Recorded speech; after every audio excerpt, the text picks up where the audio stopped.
مرد کے لیے تخت و تاج پیارا اور عورت کے لیے اس کا سرتاج پیارا۔ چائے تیر کی رفتار سے ہمارے بیٹے کے پاس پہنچے، وہ وہاں سے چلا گیا۔ شاہی محلات میں یہی تماشے ہوتے ہیں، بادشاہ تخت و تاج کے لیے لڑتے رہتے ہیں اور بیگمات اپنے سرتاج کے لیے لڑتی رہتی ہیں، سازشیں کرتی رہتی ہیں، اس طرح اپنی سلطنت کو تباہ و برباد کرتی رہتی ہیں۔ گل رخ تباہی و بربادی کی باتیں درست کہہ رہی تھی، لیکن جو کہہ رہی تھی اسے خود بھی سمجھ نہیں پا رہی تھی۔ ہمایوں کی پہلی بیوی بیگا بیگم کابل میں تھی۔ وہ ہمایوں سے دور نہیں رہتی تھی۔ اس کی ایک وجہ تو یہی تھی کہ محبت کرنے والی بیوی کی حیثیت سے اس کے دکھ سکھ میں شریک رہنا چاہتی تھی، میدان جنگ میں بھی اس کے ساتھ جانے کی ضد کیا کرتی تھی۔ شوہر کا سایہ بن کر رہنے کی دوسری وجہ یہ تھی کہ وہ اپنی سوکنوں کو ولی عہد ہمایوں پر حاوی ہونے کا موقع نہیں دینا چاہتی تھی۔ یہ خوب سمجھتی تھی کہ ہمایوں کے اور اس کی والدہ ماہم بیگم کے دل پر وہی بہو حکمرانی کرے گی جو ایک بیٹے کو جنم دے گی، اور یہ اس کی بدقسمتی تھی کہ اس نے پہلی بار ایک بیٹی کو جنم دیا تھا، اب وہ دوسری بار ماں بننے والی تھی۔ اس پر پوری امید تھی کہ ہمایوں کے وارث کو جنم دے گی۔ ایسے وقت اطلاع ملی کہ آگرے کے باغ گل افشاں میں ہمایوں سخت علیل ہیں۔ وہ اس کے پاس جانے کے لیے تڑپ گئی۔ یہی وقت ہوتا ہے تیمارداری کا اور شوہر کی خدمت گزاری کا، لیکن ماہم بیگم نے سختی سے کہلا بھیجا کہ وہ حاملہ ہے، ایسی حالت میں سفر ہرگز نہ کیا جائے، بچے کو کوئی نقصان ہوگا تو وہ ہمیشہ کے لیے شہزادہ ہمایوں سے محروم ہو جائے گی۔ وہ ایک ماہ بعد زچگی سے فارغ ہونے والی تھی، پھر اس کے بعد بھی شاید ایک آدھ ماہ تک سفر کے قابل نہ رہتی۔ ہمایوں سے ایسی طویل جدائی گراں گزر رہی تھی، لیکن حالات نے مجبور اور بے بس کر دیا تھا۔ بس ایک امید تھی کہ اگر بیٹے کو جنم دے گی تو ہمایوں اور اس کی ماں خود ہی دوڑے چلے آئیں گے، اسے سر آنکھوں پر بٹھائیں گے، پھر وہ دوسری سوکنوں پر بھی برتری حاصل کر لے گی۔ فی الوقت سوکنیں نہ ہونے کے برابر تھی۔ ہمایوں کی ایک بیگم کوہ نور نے ایک بیٹی کو جنم دیا تھا، اس کے بعد مایوس ہو کر میکے جا بیٹھی تھی۔ ہمایوں کو اس سے کوئی خاص لگاؤ نہیں تھا، لہٰذا وہ اس کی زندگی سے نکل گئی تھی۔ بیگا بیگم کو اپنی ساس ماہم بیگم پر تاؤ آتا تھا۔ وہ ساس صاحبہ ایک پوتا حاصل کرنے کے لیے کسی نہ کسی حسین شہزادی سے ہمایوں کا نکاح پڑھوا دیا کرتی تھی۔ ابھی 1 برس پہلے بھی یہی ہوا تھا۔ ہوا یہ تھا کہ میوہ جان نامی ایک انتہائی حسین اور نوجوان لڑکی گل بدن بیگم ہمایوں کی ہمشیرہ کی خدمت پر مامور تھی۔ وہ ماہم بیگم کو اتنی پسند آئی کہ اس نے بیٹے سے اس کا نکاح پڑھوا دیا۔ بیگم بیگم کو معلوم ہوا تو وہ لاہور سے سفر کرتی ہوئی دہلی پہنچی۔ ساس سے شکایت کرتے ہوئے بولی، آقم مادر، ہم نے 10 روز پہلے اطلاع دی تھی کہ ہم ماں بننے والے ہیں، آپ خواہ مخواہ ایک اور سوگن لے آئی ہیں، اس بار ہم ایک لڑکے کو جنم دینے والے ہیں۔ ماہم بیگم نے کہا، تم پہلے ایک بیٹی کو جنم دے چکی ہو، ہمیں بھروسہ نہیں ہے، جب بیٹے کو جنم دو گی تو کلیجے سے لگا لیں گے۔ 1 ماہ بعد میوہ جان نے یہ خوشخبری سنائی، میں بھی ماں بننے والی ہوں، انشاءاللہ ایک بیٹے کو جنم دوں گی۔ ماہم بیگم نے براق نامی ایک بہت قیمتی زیور بنوایا، پھر اسے دونوں کے سامنے رکھتے ہوئے کہا، جو بھی بیٹا پیدا کرے گی یہ زیور اسی کا ہوگا۔ ہمایوں کی سبھی بیگمات شاہی خاندانوں سے تعلق رکھتی تھی، ان کے پاس مال و دولت کی کمی نہیں تھی، پھر بھی عورت کو جتنا زیور ملے کم ہی لگتا ہے۔ ایک بیٹا پیدا کرنے پر براق جیسا قیمتی زیور ملتا تو وہ چمکتا دمکتا ہیرے جوہرات سے مرصع زیور ایک فاتح ماں کے سینے سے تمغے کی طرح سجا رہتا۔ ان دنوں ہمایوں کی 4 بیگمات تھیں، ایک تو بیگا بیگم تھی، دوسری بی بی کوہ نور تھی، اس سے علیحدگی ہو چکی تھی، تیسری کا نام چاند بی بی اور چوتھی شاد بی بی تھی۔ چونکہ 4 سے زیادہ کی گنجائش نہیں تھی، اس لیے ماہم بیگم دوسری بہو کوہ نور کو ہٹا کر میوہ جان کو لے آئی تھی۔ چاند بی بی اور شاد بی بی نے ابھی تک نہ بیٹا پیدا کیا تھا نہ بیٹی۔ جب سرخیز زمینیں خریدی گئی تھیں تو یہ آسرا بھی تھا کہ اپنی مطلوبہ فصل ضرور حاصل ہوگی۔ بیگا بیگم بیٹا پیدا کرے یا نہ کرے اس کا بول بالا رہتا تھا۔ وہ بہت ہی اعلیٰ شاہی خاندان سے تعلق رکھتی تھی اور ہمایوں کی سر چڑھی تھی۔ باقی 3 بیگمات اندیشوں میں مبتلا ہو گئی تھی کہ جو بھی بیٹی پیدا کرے گی اسے ہمایوں کی زندگی سے اور شاہی خاندان سے خارج کر دیا جائے گا۔ امتحان کے نتائج مقررہ وقت پر سامنے آنے لگے۔ بیگا بیگم نے 1 دن اور 2 راتوں تک درد ذہ میں مبتلا رہنے کے بعد ایک بیٹی کو جنم دیا۔ جیسی خبر ملی کہ بیٹی ہوئی ہے وہ صدمے سے چیخنے لگی، غصے سے کہنے لگی بیٹی کو اٹھا کر پھینک دیا جائے، یہ ہمارے نصیب میں خواری لے کر آئی ہے، ہم اس کا منہ نہیں دیکھیں گے۔ وہ اپنی خوش دامن ماہم بیگم کے پاس جھوٹی اطلاع نہیں بھیج سکتی تھی کہ بیٹے کو جنم دیا ہے، کیونکہ اس کے آس پاس ماہم بیگم کی وفادار خادمائیں رہا کرتی تھیں۔ دوسری حاملہ بہو میوہ جان تھی۔ 10 ماہ گزر چکے تھے، 11واں مہینہ لگا تو پوچھا گیا زچگی کیوں نہیں ہو رہی؟ وہ سہمی ہوئی تھی، جھجکتے ہوئے بولی ہمارے خاندان میں اکثر 10 یا 11 مہینوں کے بعد زچگی ہوا کرتی ہے، میرے ساتھ بھی یہی ہو رہا ہے۔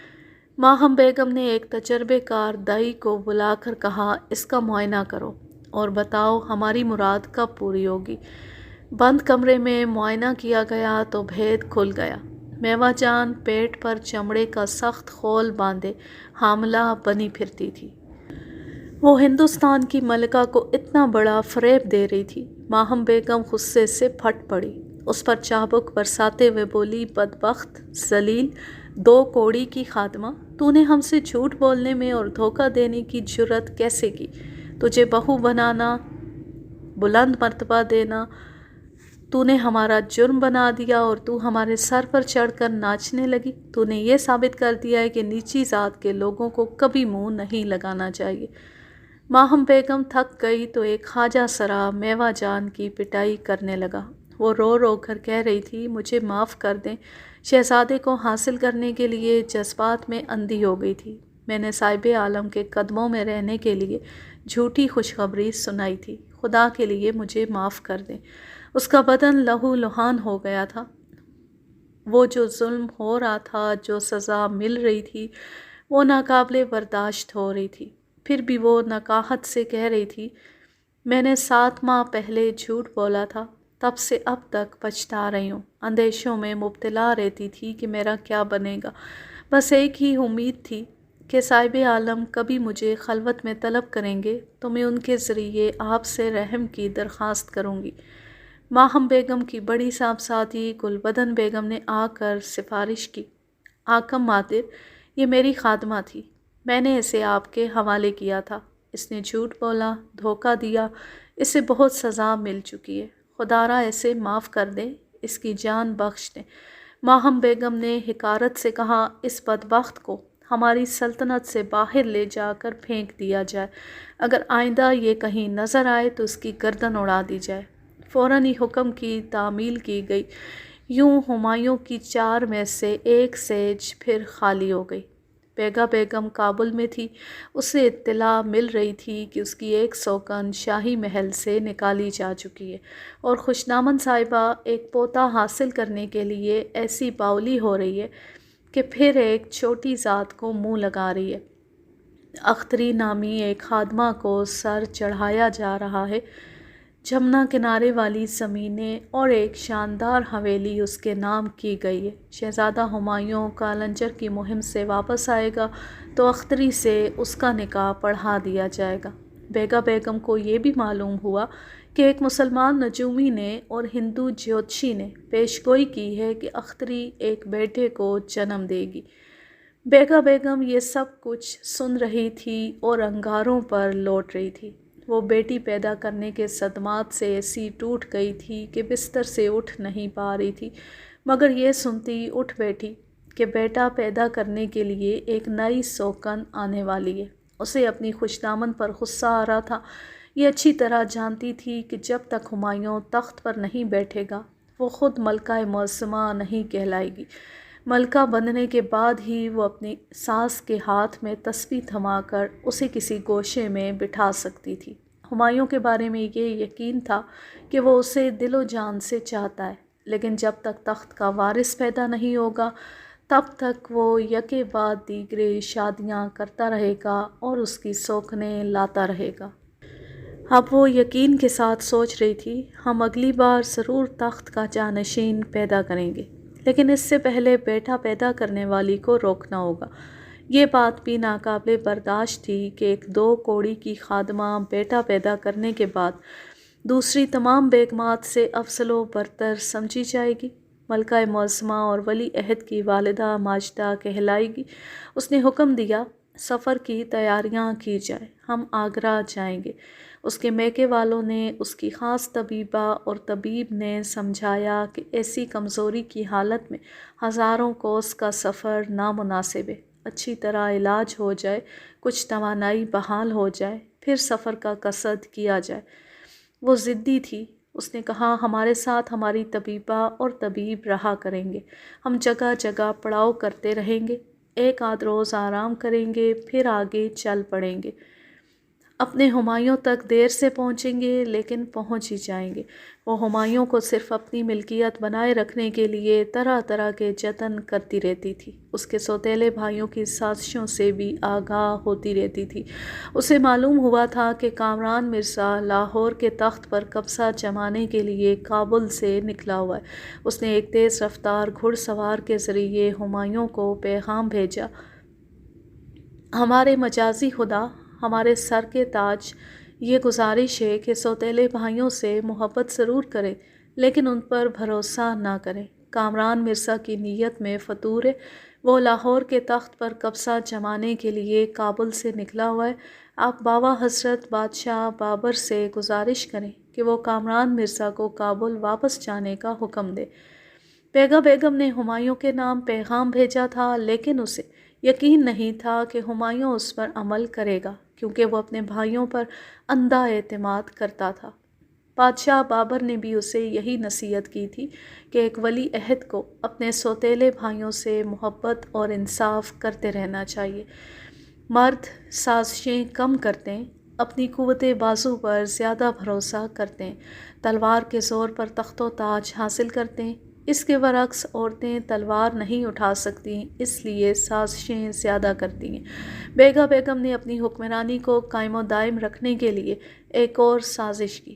اس نے دوسرے سوتیلے بھائی ہندال کے نام پیغام بھیجا، برادر، آپ جانتے ہیں ہم آپ کو بڑی بہن کی طرح پیار کرتے ہیں اور آپ کی بہتری چاہتے رہتے ہیں۔ جیسا کہ آپ کے علم میں ہے، باوا حضرت بادشاہ بستر علالت پر ہیں۔ کامران مرزا کو اب ان کا خوف نہیں رہا ہے، وہ لاہور پر قبضہ جمانے کے لیے اپنے لشکر کے ساتھ کابل سے نکل چکا ہے۔ اب کابل کا تخت خالی ہے، آپ یہاں اپنے لشکر کے ساتھ آئیں اور اپنی بادشاہت کا اعلان کریں، کامران مرزا کی واپسی کا راستہ بند کر دیں۔ بابر کے تینوں بیٹے کامران، عسکری اور ہندال اسی انتظار میں تھے کہ باپ کی آنکھیں بند ہوں تو ہمایوں سے اس کا اقتدار چھین لیا جائے۔ وہ سب ہی اپنے باپ سے خوفزدہ رہتے تھے، لیکن اب اس کی بیماری نے سارا خوف دور کر دیا تھا۔ ہندال بھی بادشاہت کے لیے پر تول رہا تھا۔ بیگا بیگم کا خفیہ پیغام ملتے ہی وہ اپنے لشکر کے ساتھ کابل کی طرف چل پڑا۔ بیگا بیگم نے پھر ایک اور چال چلی۔ اس نے کامران مرزا کے نام پیغام بھیجا، برادر، اگرچہ رشتے میں ہم آپ کے بھائی کی بیگم ہیں، لیکن آپ کو بڑی ہمشیرہ کی طرح چاہتے ہیں، آپ کو بر وقت اطلاع دے رہے ہیں، اگر کابل میں اپنا اقتدار قائم رکھنا چاہتے ہیں تو فوراً واپس چلے آئیں، کیونکہ ہندال اپنے لشکر کے ساتھ کابل پہنچنے والا ہے۔ بیگا بیگم کی یہ 2 طرفہ سازشیں کامیاب رہیں۔ کوئی بھی دوسرے کے گھر پر قبضہ جمانے سے پہلے اپنے گھر میں مضبوطی سے قدم جماتا ہے۔ کامران کو یہ اندیشہ تھا کہ حضرت بادشاہ بابر بستر علالت سے اٹھ بیٹھے تو اسے بغاوت کے جرم میں کابل کے تخت سے بھی محروم کر دیں گے۔ اس کا ماموں یعنی گل رخ بیگم کا بھائی یہ پیغام لے کر آیا تھا، بیٹے کامران، ہمایوں کا لنجر کی مہم کے لیے نکل رہا ہے، آگرے کا تخت خالی ہے، حسرت بادشاہ بابر علیل پڑے، وہ اپنا دفاع نہیں کر پائیں گے، تم انہیں حراست میں لے کر ہمایوں کو گھٹنے ٹیکنے پر مجبور کر سکتے ہو۔ وہ حضرت بادشاہ کو جان سے زیادہ چاہتا ہے، ان کی خاطر ہتھیار ڈال دے گا۔ کامران مرزا نے ماں کو لکھ بھیجا، آپ ہمیں ہندوستان کا بادشاہ بنانا چاہتی ہیں لیکن حالات موافق نہیں ہیں۔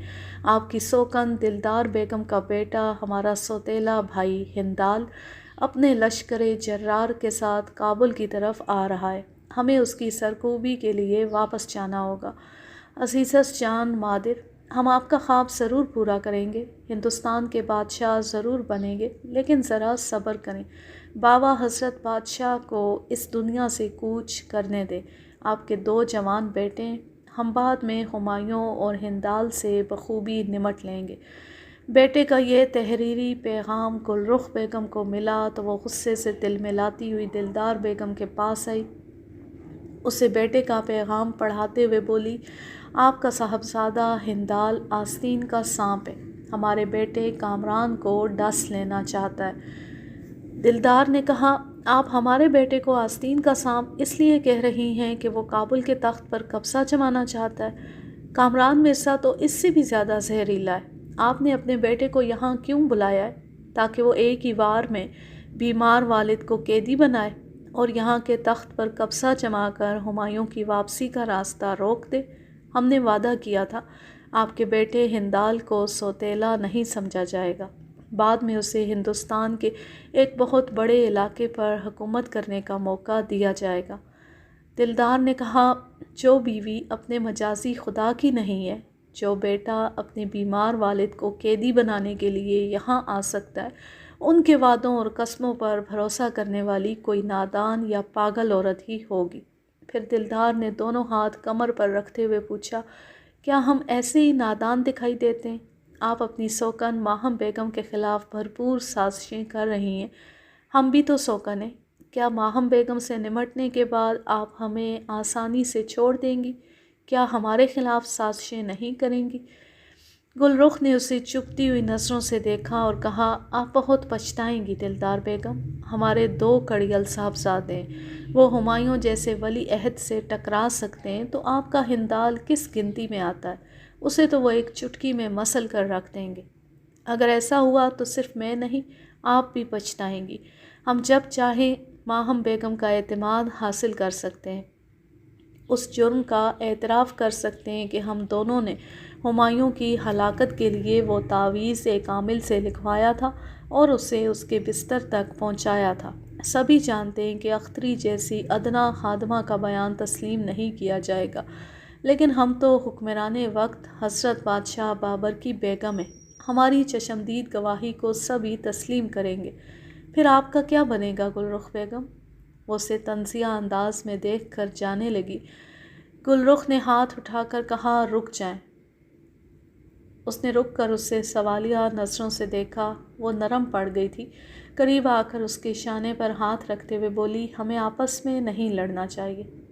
دلدار بیگم نے کہا، آپ غلط کہہ رہی ہیں، ہمیں لڑنا چاہیے کیونکہ ہم سوکنے ہیں۔ فی الحال ہم نے ماہم بیگم کے خلاف اتحاد قائم کیا ہے، یہ کہیں کہ اس اتحاد کو ابھی ٹوٹنا نہیں چاہیے، بعد میں دیکھا جائے گا۔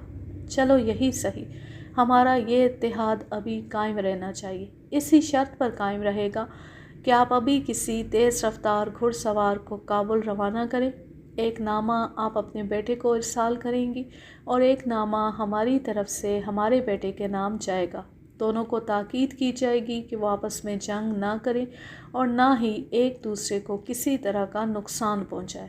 بے شک ہم ابھی برادر کو بلاتے ہیں، وہ کسی تیز رفتار قاصد کا انتظام کریں گے، چلے آئے ہم اپنے اپنے صاحبزادوں کو خط لکھیں۔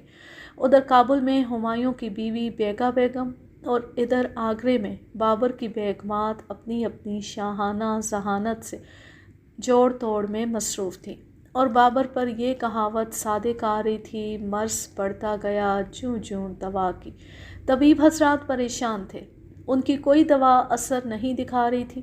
بابر نے کہا، مرض الموت آخری مرض ہوتا ہے اور اس کو اس کی دوا دنیا کے کسی طبیب کے پاس نہیں ہوتی۔ اس نے ماہم بیگم اور اپنی بڑی ہمشیرہ کو بلا کر کہا، ہماری دونوں صاحبزادیوں کی فوراً شادی کی جائے۔ دونوں کی نسبت پہلے سے طے ہے، کوئی دھوم دھام نہ کریں، شادی بیاہ کی پرتکلف رسومات ادا نہ کریں، بس ان کا نکاح پڑھوا دیں۔ اس حکم کی تعمیل اس کی آخری خواہش کی طرح کی گئی۔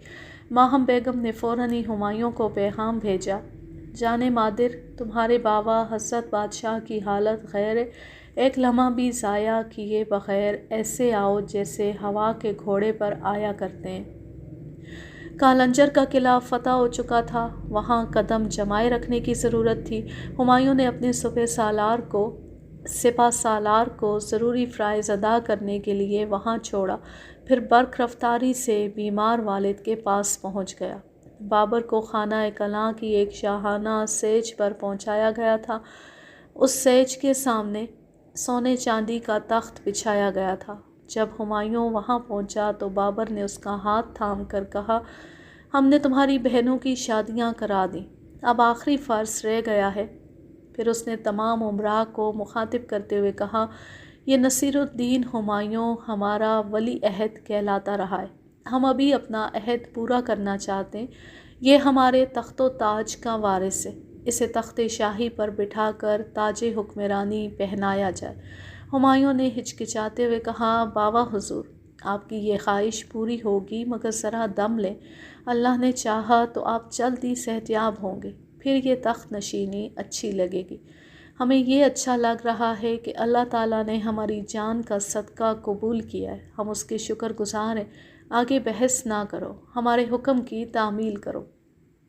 تمام امراء ہمایوں کے دائیں بائیں اور پیچھے آ کر کھڑے ہو گئے۔ اسے ساتھ لے جا کر تخت پر بٹھایا گیا۔ ہر طرف سے مبارک سلامت کی آوازیں بلند ہونے لگیں۔ بیگمات اور کنیزیں مہین ریشمی پردوں کے پیچھے تھیں۔ ماہم بیگم کی خوشی کا تو کوئی ٹھکانہ نہیں تھا۔ اس کے برعکس گل رخ بیگم اور دلدار بیگم انگاروں پر لوٹ رہی تھیں۔ ہمایوں کی رسمیں تاج پوشی ہو رہی تھی، کلام پاک کی آیات پڑھی جا رہی تھیں، ہاتھ اٹھا کر نئے بادشاہ کی سلامتی کے لیے دعائیں مانگی جا رہی تھیں۔ اختری مارے خوشی کے ایک ستون سے لپٹ گئی تھی۔ ایسا لگ رہا تھا جیسے ہمایوں نے آ کر اسے اپنے وجود سے لگا لیا۔ ماہم بیگم نے کہا تھا، جب وہ کالنجر کا قلعہ فتح کر کے آئے گا تو اس کے ساتھ اس کا نکاح پڑھوائیں گی۔ اب وہ مسرتوں بھرا دن اور سہاگ کی ایک رات آنے ہی والی تھی۔ ہمایوں تخت سے اتر کر تیزی سے چلتا ہوا والد کے پاس آ گیا، جھک کر اس کے سینے سے لگ کر رونے لگا۔ بادشاہ بابر نے اس کی پشت کو تھپکتے ہوئے کہا، ہم سے اتنا فاصلہ رکھو کہ تمہارا چہرہ دیکھ سکیں۔ وہ سیدھا ہو کر بیٹھ گیا۔ بادشاہ بابر نے اس کا ہاتھ اپنے ہاتھوں میں لے کر کہا، اس مبارک گھڑی میں وعدہ کرو، کامران مرزا، عسکری مرزا اور ہندال سے برادران یوسف جیسا سلوک نہیں کرو گے، بلکہ حضرت یوسف علیہ السلام کی طرح اپنے بھائیوں کے ساتھ محبت اور رواداری سے پیش آتے رہو گے، ان کی چھوٹی بڑی غلطیاں فراخ دلی سے معاف کرتے رہو گے اور ان کے جائز حقوق ادا کرتے رہو گے۔ ہمایوں نے وعدہ کیا کہ وہ اس کے ایک ایک حکم کی تعمیل کرتا رہے گا۔ ایسے ہی وقت باپ کے ہاتھوں کی گرفت بیٹے کے ہاتھ پر ڈھیلی پڑ گئی۔ اس نے بڑی نکاہت بھری آواز سے کلمہ طیبہ پڑھا، پھر ہمیشہ کے لیے خاموش ہو گیا۔ موت کی تصدیق ہوتی ایک کوہرام برپا ہو گیا۔ کیا عورتیں کیا مرد، سبھی رونے اور سینہ گوبی کرنے لگے۔ وہ پہلا بادشاہ تھا جس نے ہندوستان میں مغل سلطنت کی بنیاد ڈالی تھی، اور ایسی مضبوط بنیاد ڈالی تھی کہ تقریباً 225 برس تک مسلمان ہندوستان پر حکومت کرتے رہے تھے۔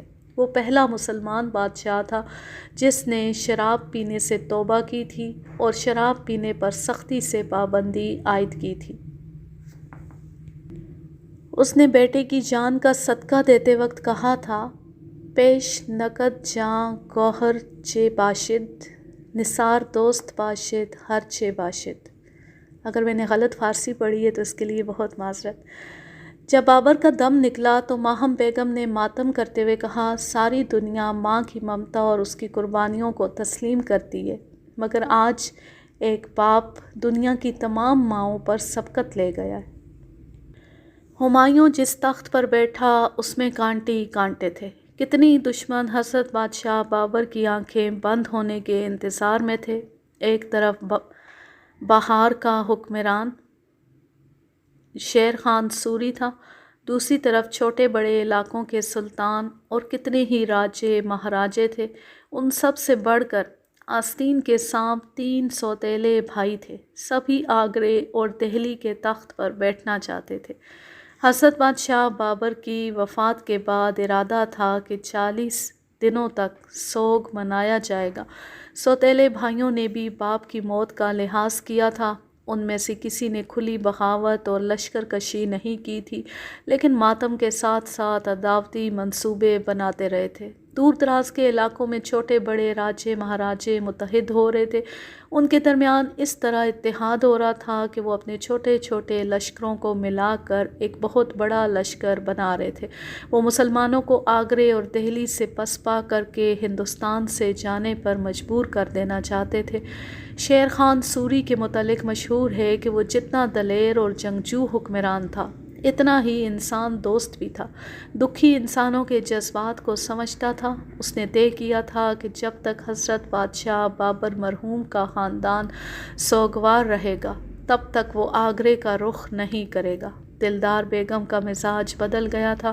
وہ اچھی طرح سمجھ گئی تھی کہ گل رخ بیگم سے اتحاد کر کے خسارے میں رہے گی۔ اس نے اپنے بیٹے ہندال کو تاکید کی کہ وہ کبھی کامران اور عسکری پر بھروسہ نہ کرے، ہمیشہ ہر حال میں ہمایوں کا ساتھ دیتا رہے۔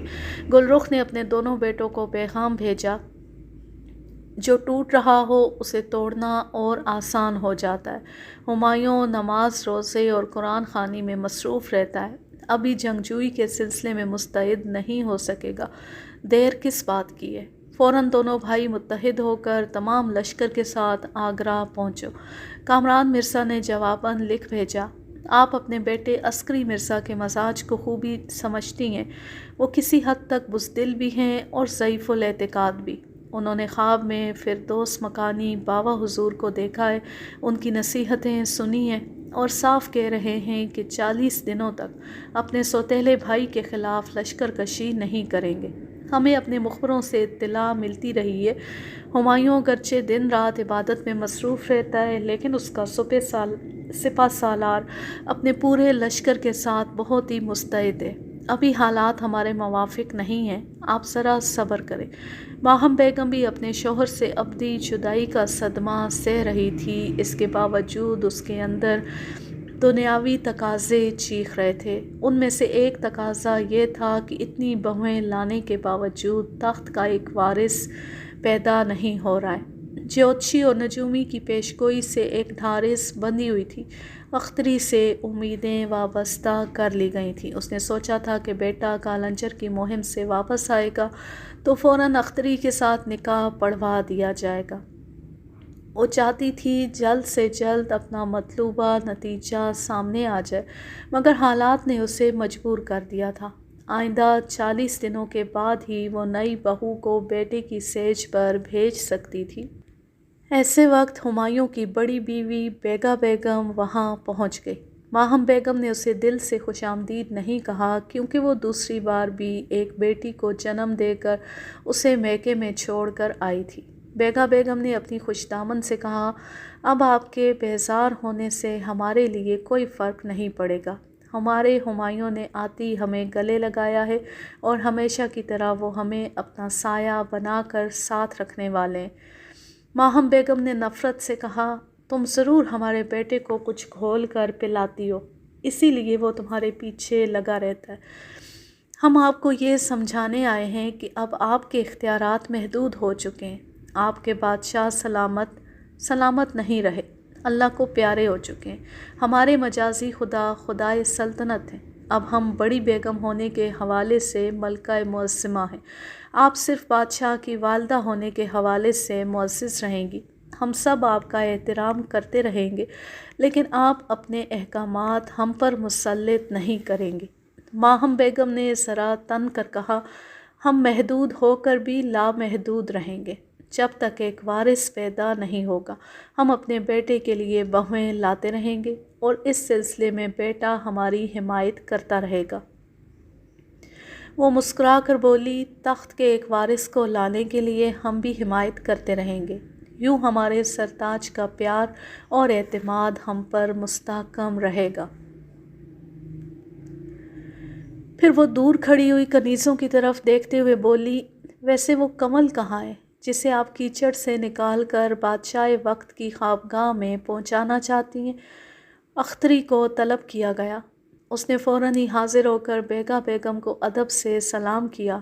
بیگا نے اسے سر سے پاؤں تک دیکھا، پھر ناگواری سے منہ بنا کر کہا، کوئی خاص تو ہے نہیں، مگر نجومیوں نے اسے بہت ہی خاص بنا دیا ہے۔ ماہم بیگم نے کہا، کوئی اپنے حسن و شباب سے اور کوئی شاہانہ طمطراق سے خاص بن جاتا ہے، اسے مقدر نے سب سے اہم اور خاص بنا کر بھیجا ہے۔ اس دن کو سوچو جب یہ ایک جانشین کو جنم دے کر تمام بیگمات سے برتر ہو جائے گی۔ آپ ہمیں آنے والے کل کے بارے میں سوچنے کی بات کہہ رہی ہیں، ہم تو پہلے ہی بہت کچھ سوچ سمجھ کر آئے ہیں۔ وہ وہاں سے پلٹ کر جانے لگی۔ ماہم بیگم نے چونک کر پوچھا، کیا سوچ سمجھ کر آئی ہیں؟ ذرا ہم بھی تو سنیں۔ وہ دروازے کے پاس سے پلٹ کر بولی، یہی کہ وہ جو آنے والا کل ہوتا ہے وہ کبھی نہیں آتا۔ وہ کمرے سے چلی گئی، نظروں سے اوجھل ہو گئی۔ ماہم بیگم خالی دروازے کو ناگواری سے دیکھتی رہی، پھر اختری سے بولی، خدا کرے پیش گوئی درست ہو۔ تم نہیں جانتی ایک بیٹے کو جنم دے کر کس طرح ہماری اس مغرور بہو کا سر جھکاؤ گی۔ اختری نے ایک گہری سانس لی، پھر دل ہی دل میں کہا، وہ وقت تو آتے آتے رہ گیا ہے، اب بات 40 دنوں کے لیے ٹل گئی ہے۔ بیگا بیگم کی اس بات کے پیچھے ضرور کوئی گہری بات ہے۔ کل کبھی نہیں آتا۔ اس نے پریشان ہو کر اپنی ہونے والی ساس کو دیکھا، پھر سر جھکا کر سوچا، یا خدا، اس محل میں سازشیں بہت ہوتی ہیں، یہ بیگا بیگم تو کچھ زیادہ ہی سازشی لگ رہی ہیں۔ کیا یہ مجھے ہمایوں بادشاہ تک پہنچنے دیں گی؟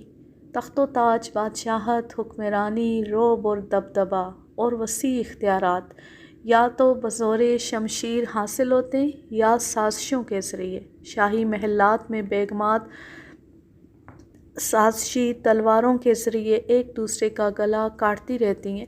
وہ معمولی سی لڑکی ایسی بیگمات کے درمیان پھنسی تھی جو ایک دوسرے کو تلواروں کی دھار پر پہنچاتی رہتی تھی۔ وہ یہ سوچ کر الجھ رہی تھی کہ پتہ نہیں آنے والے دنوں میں کیا ہونے والا ہے۔ کچھ روز بعد ہمایوں کی دوسری 2 بیگمات چاند بی بی اور شاد بی بی آ گئیں۔ وہ خوش تھیں کہ ان کے شوہر کو بادشاہت ملی ہے، لیکن سسر کی وفات کا سوگ منایا جا رہا تھا، اس لیے انہوں نے خوشی کا اظہار نہیں کیا۔ وہ دونوں 4 ماہ پہلے ہمایوں کے ساتھ دہلی میں وقت گزار چکی تھی۔ چاند بی بی نے ساس کے گلے لگتے ہوئے کہا، اس سوگوار ماحول میں ایک اچھی خبر یہ ہے کہ ہم امید سے ہیں۔ ماہم بیگم نے اس سے الگ ہو کر کہا، ہماری کتنی ہی بہوؤں نے امید کے چراغ روشن کیے اور بجھا دیے، ہو سکتا ہے تم سے امید بڑھ آئے۔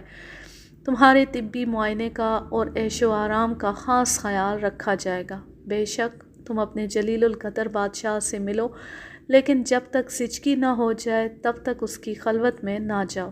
وہ دل پر گھونسا مارنے والا حکم صادر کر کے وہاں سے چلی گئی۔ بہوؤں کے حالات اور ان کی کارکردگی کے مطابق وہ انہیں بیٹے کی خوابگاہ میں بھیجتی تھی، اور جب وہ ضروری نہ سمجھی جاتیں تو انہیں خوابگاہ سے نکال دیا جاتا تھا۔ صرف ایک بیگا بیگم ایسی تھی جو ہمایوں کی منہ چڑھی تھی۔ بیٹا اس کی سفارش کرتا تھا تو وہ اسے چھوٹ دے دیتی تھی۔ جب بیگا بیگم کو معلوم ہوا کہ اس کی سوکن چاند بی بی ماں بننے والی ہے تو سکون غارت ہو گیا۔ راتوں کی نیندیں اڑ گئیں۔ اگلے 24 گھنٹوں میں ماہر نجومی منیر احمد شامی نے ماہم بیگم کے حکم کے مطابق چاند بی بی کا زائچہ بنایا تھا، اس کا بخور مطالعہ کیا تھا، پھر یہ پیشگوئی کی تھی کہ چاند بی بی کے ستارے ایک بیٹے کی نوید دے رہے ہیں، آگے جو اللہ کو منظور ہوگا وہی ہوگا۔ یہ سنتے ہی ماہم بیگم نے چاند بی بی کو سر پر بٹھا لیا۔ اس کے ناز نخرے برداشت کیے جانے لگے۔